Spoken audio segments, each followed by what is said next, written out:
আমি তো লোকেশনে পৌঁছে গেছি, কিন্তু আপনাকে তো দেখতে পাচ্ছি না। আমি তো এখানেই আছি। ওই যে দেখেন, আমি একটা রিকশায় বয়ে আছি, ওই যে কালো রঙের একটা ওড়না পরা। স্যার আমার মনে হয় কি ওই তো ওই মেয়েটা, কিন্তু রিক্সাওয়ালির সাথে আপনি দেখা করতে আসছেন ঠিক বুঝলাম না। জি, আপনাকে আমরা পেয়েছি, আসছি। সেটাই তো বুঝতে পারছি না। আচ্ছা, আসো তো।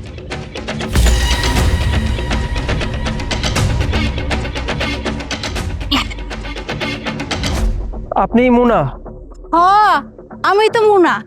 আপনার সঙ্গে আমার বিয়ের কথা চলছিল। হ, আপনার লগে আমার বিয়ে ঠিক হয়েছে। স্যার আপনার মাথা ঠিক আছে? মানে আপনি একটা সামান্য রিক্সাওয়ালিরে বিয়ে করবেন? মানে মানুষ কি বলবে? আমি মানলাম আপনি ভালো মানুষ, মানুষের উপকার করেন, তাই বলে আপনি নিজের জীবন স্যাক্রিফাইস করবেন? এটা কেমন কথা? আপন, তুমি এভাবে কেন কথা বলছো? একটা মানুষের সঙ্গে প্রথম দেখাতে একটু ভদ্রভাবে কথা বলতে হয়। তুমি একটু চুপ থাকো, আমি কথা বলি। কিছু মনে করবেন না ওর কথায়। আমাদের তো অফিসে দেখা করার কথা ছিল, তাহলে আমরা এখানে দেখা করছি যে? হ, অফিসে দেখা করার কথা ছিল, কিন্তু আমি যদি রিক্সা লইয়া অফিসের সামনে চলে যাই, তাইলে অফিসে দারোয়ান তো দেখে ফেলাইবো। তারপরে তো অফিসে সবাই কইয়া দিব যে একটা রিক্সাওয়ালি লাগে আপনার বিয়া ঠিক হয়েছে। পরে তো আপনারে অনেক নিয়ে হাসাহাসি করব, ঠাট্টা মশকরা করব। এর লেগে আসলে আমি অফিসে যাইনি, ভাবছি আগে সামনাসামনি দেখা করি, এর পরে। স্যার আপনি তো জানেন অন্তত আমাদের অফিসের সামনে যদি রিক্সা নিয়ে যায় ওরা তো ঢুকতেই দিবে না। আর স্যার আমি না এই সমস্ত মেয়েদেরকে খুব ভালোভাবে চিনি।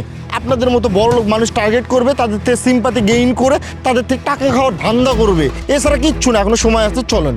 আপন, আমি বুঝলাম না তুমি এভাবে কেন কথা বলছো একের পর এক। বলো তো, অফিসটা আমার অফিসে আমি কাকে নিয়ে যাব, কার সঙ্গে কথা বলবো, সেটা আমার ব্যাপার। একটু চুপ থাকো। আর তাছাড়া বিয়েটা আমি করব, একটু কথা বলতে দাও না আমাকে। মানে আপনি যে রিক্সা চালান, এটা কি আমার বাড়ির লোকজন জানে? না না, আপনার ফ্যামিলির এখন পর্যন্ত জানাই নেই। আসলে আব্বাই কইছিল যে আপনার ফ্যামিলির জানাই দিতে, কিন্তু আমি না করছি। আসলে আমি ঠিক করছিলাম যে বিয়েটা তো আপনার লগে হইব, এখন আপনারে একটু আগে জানাবো। আপনার যদি কোনো সমস্যা না থাকে তাহলে তো পরিবারের সমস্যা হইব না। এর লেগে আসলে আজকে আইছিলাম আমি মূলত আপনার সবকিছু সত্যিটা জানানোর লাগে, যে আমি আসলে কি বা আমার পরিচয় কি, কি কাম করি। এরপর যদি আপনি রাজি থাকেন তো বিয়ে রইব, আর না হইলে তো। স্যার দেখেন এখনো সময় আছে, আমরা এখান থেকে কেটে পড়ি, এই সমস্ত মেয়েদের পাল্লায় আমরা না পড়ি, চলেন। আপন, তুমি বোধহয় ভুলে যাচ্ছ তুমি আমার পিএস। অতএব একটু সম্মান দিয়ে কথা বলো। আর আমি যার সঙ্গে কথা বলছি তাকেও একটু সম্মান দিয়ে কথা বলো। তুমি আর কথা বাড়ায়ো না প্লিজ। Sorry sir. আসলে আপনি যে রিক্সা চালান, এটা ঠিক যে এটা জানার পরে হয়তো অনেকেই আপনার সঙ্গে বিয়ে করতে চাইবে না বা আপনার সঙ্গে কথা বলতে চাইবে না, কিন্তু আচ্ছা, আমার আপনাকে বিয়ে করতে কোনো আপত্তি নেই। আপনি যে রিক্সা চালান এটা জানার পর আমি আপনাকে বিয়ে করতে চাই। স্যার লাস্ট রিকোয়েস্ট একটা, আমি মানে একটা কথা বলি আপনাকে, একটাবার আপনি ভেবে দেখেন যে আপনি ওরা ধরেন বিয়ে করলেন, কিন্তু আপনার ফ্যামিলি, আপনার বন্ধু বান্ধব, আপনার আত্মীয় স্বজন এরা কি বলবে? এরা তো আপনার পিঠ পিছে কথা বলবে, নিন্দা করবে যে সাজিদ স্যার একটা রিক্সাওয়ালিরে বিয়ে করছে। কেমন দেখায় না স্যার? এসব বাদ দেন স্যার, চলেন আমরা এর থেকে ভালো পাত্রী খুঁজে বের করবো, চলেন। আপন, লাইফটা কার? আমার ফ্যামিলিও আমার, ফ্রেন্ড সার্কেলও আমার। অতএব তাদেরকে কীভাবে হ্যান্ডেল করতে হয় সেটা আমার থেকে ভালো তোমাকে বুঝতে হবে না। আমার লাইফটা আমাকে বুঝতে দাও।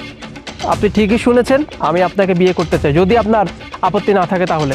আপনি হাসা আমার বিয়ে করবেন? মানে আপনি একজন রিক্সাওয়ালারই বিয়ে করবেন? জি, আমি আপনাকে বিয়ে করতে চাই। সরি এতক্ষণ আপনাদের সাথে মজা করার জন্য। অ্যাকচুয়ালি এই রিক্সাটাও আমার না, আর আমি রিক্সাওয়ালিও না। মজা আসলে আমি আসলে একটু টেস্ট নিচ্ছিলাম আপনার। টেস্ট? কিসের টেস্ট? বেসিক্যালি আসলে আমি আমার লাইফের জন্য এমন একজন পার্টনার খুঁজছিলাম যে আসলে শুধুমাত্র আমি, মানে আমার সত্তাকে ভালোবাসবে। আমি পার্সনটা কি করি বা আমার কি আছে, আমার কি জব বিজনেস যেটাই হোক না কেন, এগুলো দেখে যেন আমাকে অ্যাটলিস্ট বিয়ে না করে। এই জন্যই আমি আসলে টেস্টটা নিচ্ছিলাম। কারণ এর আগেও না আমি কয়েকজনের সাথে এভাবে দেখা করছি, কখনো এই যে রিক্সাওয়ালি, কখনো পঙ্গু, কখনো অন্ধ। সবাই না যখনই আমার এই রূপ দেখছি সবাই পিছনে হটে গেছি। বাট এর আগে সবাই বিয়ে করার জন্য রাজি ছিল। কেন জানেন? কারণ ওই যে আমি আমার বাবার একমাত্র মেয়ে, আর আমার বাবার সম্পত্তি মানে সব আমার সম্পত্তি, আর এর জন্য সবাই আমাকে বিয়ে করতেছে শুধুমাত্র আমার বাবার সম্পত্তির জন্য। বাট আমি তেমন কাউকে বিয়ে করবো না। আমি তো বিয়ে তাকেই করবো যে আমাকে ভালোবাসবে। এর জন্য আমি রিক্সাওয়ালি হয়ে এসেছি। আজকে যদি আপনি আমাকে চুজ না করতেন তাহলে আর কেয়ার করার, কিন্তু না, আপনি মানুষের সবার থেকে ডিফারেন্ট।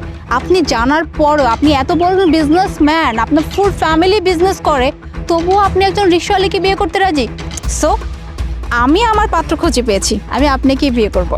যাক, যদিও এটা টেস্ট ছিল, কিন্তু এই টেস্টটা দিতে কিন্তু আমার খুব একটা খারাপ লাগেনি, কারণ আমি মানুষটাই যেমন আমি আপনার সামনে সেটাই প্রেজেন্ট করেছি। এখন যখন সব কিছু ক্লিয়ার হয়ে গেল, চলুন আমরা কোথাও গিয়ে বসি। হ্যাঁ হ্যাঁ চলুন, আমার গাড়ির সামনেই পার্ক করা আছে।